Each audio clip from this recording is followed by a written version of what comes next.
Então vamos lá, terceiro e último vídeo da nossa série de 3 vídeos sobre comportamento. E nesse terceiro vídeo, como eu já havia falado, a gente vai falar sobre os comportamentos excessivos, comer em excesso, compulsão por compras, apostas esportivas, tudo isso vai ser abordado por aqui. Porém, para você conseguir tirar um proveito maior desse vídeo, você tem que ter assistido os 3 últimos vídeos. O vídeo sobre dopamina, o vídeo sobre comportamento respondente e o último vídeo sobre comportamento operante. Então, se você não assistiu, volta lá, confere, vale muito a pena, é um conteúdo muito bom e vai te ajudar muito a entender o que a gente vai abordar aqui hoje. E como nós já introduzimos muitas coisas nos vídeos anteriores, eu acho que nesse vídeo a gente já pode começar direto com a parte prática, sem muita enrolação, para você entender como esses comportamentos excessivos se estabelecem, quais são os prejuízos deles e por que é tão difícil também da gente alterar alguns desses comportamentos, mesmo que eles nos tragam prejuízos.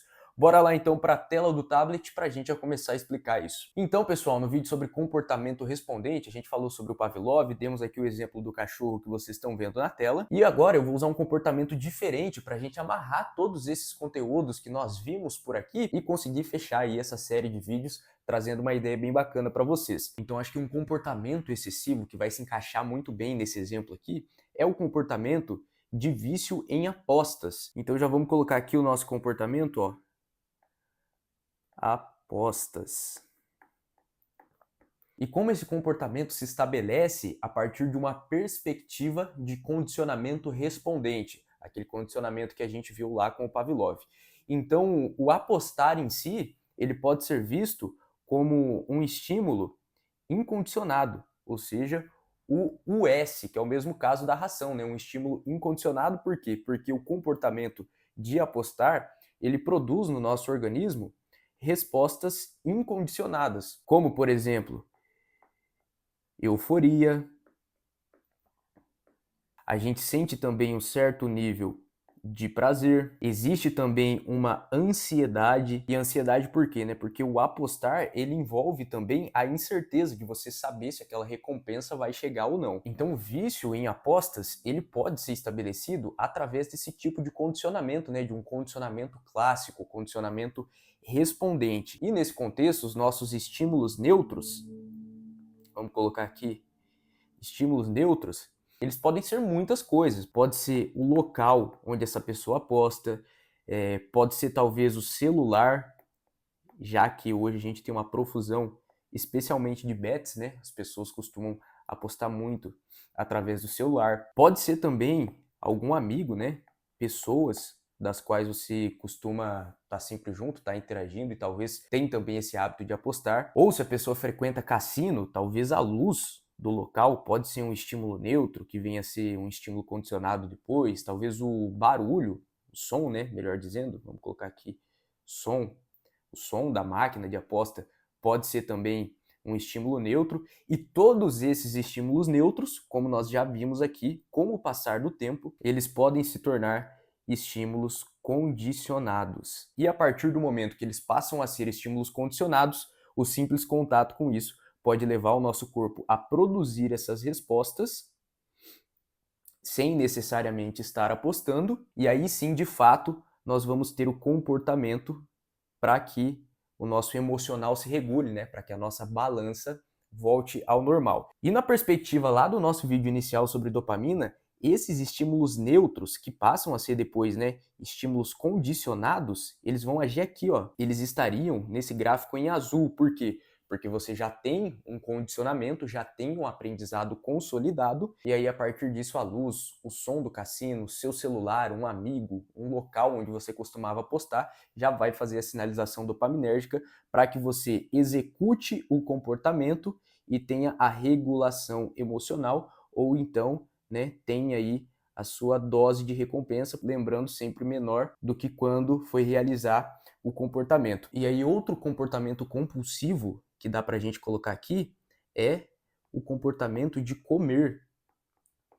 Porque como nós vimos no exemplo do Pavlov, né, a comida por si só ela já produz estímulos incondicionados no organismo, como por exemplo, no caso do cachorro, né, a salivação. E nós também, né, quem nunca viu aquele prato de comida lá e ficou com água na boca.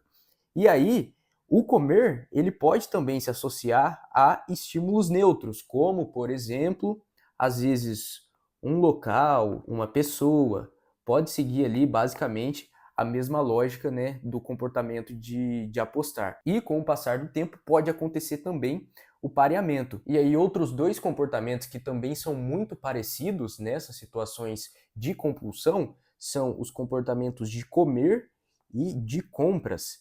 Se a gente parar para analisar a partir de um condicionamento operante, onde nós temos aí antecedentes e consequências, esses comportamentos, depois de já terem passado pelo processo de condicionamento, ou seja, de já terem passado por um histórico de aprendizagem, algumas situações estressantes ou ansiogênicas podem fazer com que a pessoa execute o comportamento para obter aqui o reforço, seja ele positivo ou seja ele negativo. Então, muitos exemplos podem ser colocados como antecedentes que vão desencadear esses tipos de comportamento. Como, por exemplo, se a pessoa passa aí por algum episódio de luto, se a pessoa perde o emprego, se a pessoa termina o relacionamento, e aí ela executa esses comportamentos e eles produzem reforçamento, seja positivo ou negativo, com o passar do tempo, em outras situações semelhantes, a pessoa tende a executar esse comportamento de novo. Então, comer compulsivamente, comprar compulsivamente, são comportamentos que se estabelecem especialmente porque eles produzem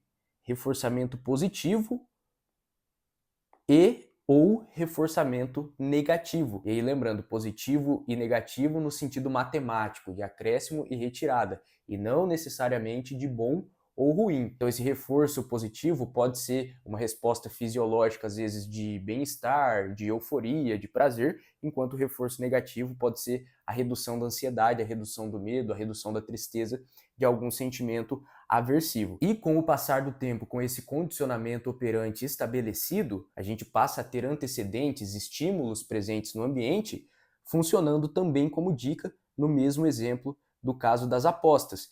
Então a pessoa está passando por alguma situação aversiva, está passando por algum momento difícil, ela vai ter essa sinalização dopaminérgica para executar o comportamento de comer compulsivamente ou de comprar para sentir um pouco de prazer, porém lembrando que aqui a nossa recompensa ela é menor do que a sinalização dopaminérgica para de fato executar o comportamento. E é por isso que todo excesso esconde uma falta, porque assim como nós vimos lá no vídeo sobre dopamina, a nossa balança ela se inclina para prazer ou sofrimento. Então, quando o nosso comportamento passa a ser uma compulsão, passa a ser excessivo, seja para chocolate, para uso desenfreado das redes sociais, para apostas, para pornografia, para compras, a gente pressiona muito o lado do prazer.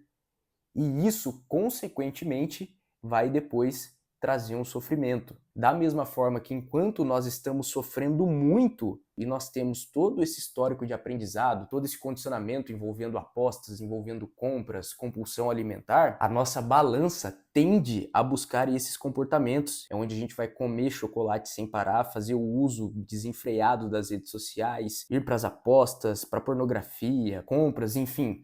Todos esses comportamentos excessivos, eles só estão acontecendo porque muitas vezes a pessoa está evitando algo aversivo. E aí isso vira um problemão, né? Porque a gente vai querer sempre estar aqui buscando a estimulação, sempre buscando aquele pico, enquanto que nós fazemos isso muitas vezes através desses comportamentos excessivos. E aí as pessoas que estão nessas situações de compulsão por compras, de vício em apostas, de compulsão alimentar, elas demoram muito tempo para buscar ajuda. E isso também tem uma explicação, porque como nós vimos, na grande maioria das vezes, esses comportamentos são mantidos por reforçamento positivo e reforçamento negativo, e muitas vezes os dois juntos, porque às vezes o mesmo comportamento pode ser o comer, o apostar, o comprar, todos esses comportamentos, eles trazem o reforço positivo, de às vezes uma sensação de prazer, de bem-estar, e também o reforço negativo da retirada daquele estímulo aversivo, às vezes de reduzir a ansiedade, reduzir a tristeza, ou amenizar aquela situação ruim que a pessoa está vivendo. E aí surge uma grande sacada. Enquanto a gente está só aqui no reforço positivo e no reforço negativo, dificilmente as pessoas vão buscar ajuda. As pessoas só buscam ajuda quando aquele comportamento traz benefícios e também prejuízos. A ambivalência de emoções boas e ruins a partir desses comportamentos é o que faz a pessoa buscar ajuda. Porque enquanto se tem apenas o reforço positivo e o reforço negativo, o comportamento está sendo favorável, ele está sendo funcional, ele está trazendo um certo prazer, um certo bem-estar e, além disso, ainda está ajudando aquela pessoa a lidar com aquela situação difícil, com aquele sentimento ruim. Porém, no longo prazo, esses comportamentos excessivos, eles nunca se sustentam, porque além de produzirem reforçadores, eles passam a ser também punitivos.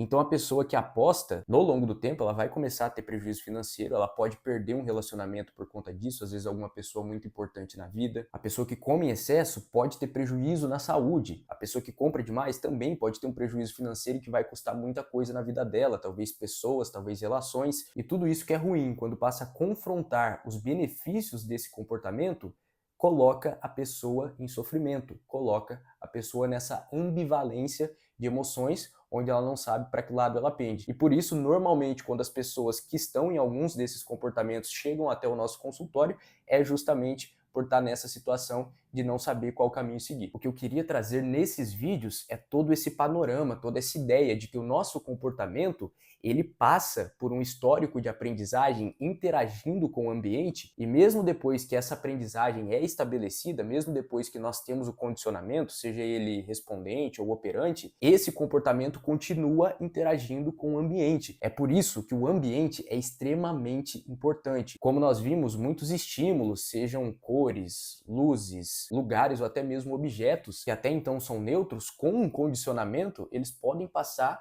a adquirir a função de um estímulo condicionado e produzir tudo aquilo que a gente falou. Da mesma forma que no condicionamento operante, nós temos infinitos antecedentes que vão fazer com que a gente venha se comportar de determinada forma, e as consequências desse nosso comportamento vão aumentar ou reduzir a probabilidade de que a gente faça isso de novo no futuro. E tudo isso que nós falamos em nível comportamental também acontece lá dentro do nosso cérebro, através de respostas fisiológicas, como a gente viu, né, a ativação dopaminérgica acontece muito através desses estímulos e desses antecedentes para que a gente execute esses comportamentos, e as consequências desses comportamentos também tendo um peso muito grande no nosso aprendizado. Então, muito cuidado aí com seus comportamentos, muito cuidado na hora de achar que você tem algum diagnóstico. É muito comum a gente ver nas redes sociais vizinhas, o pessoal colocando alguns comportamentos isolados e classificando isso como comportamento de algum diagnóstico, quando, na verdade, não necessariamente é o que acontece, né? Como a gente viu, o ambiente é extremamente importante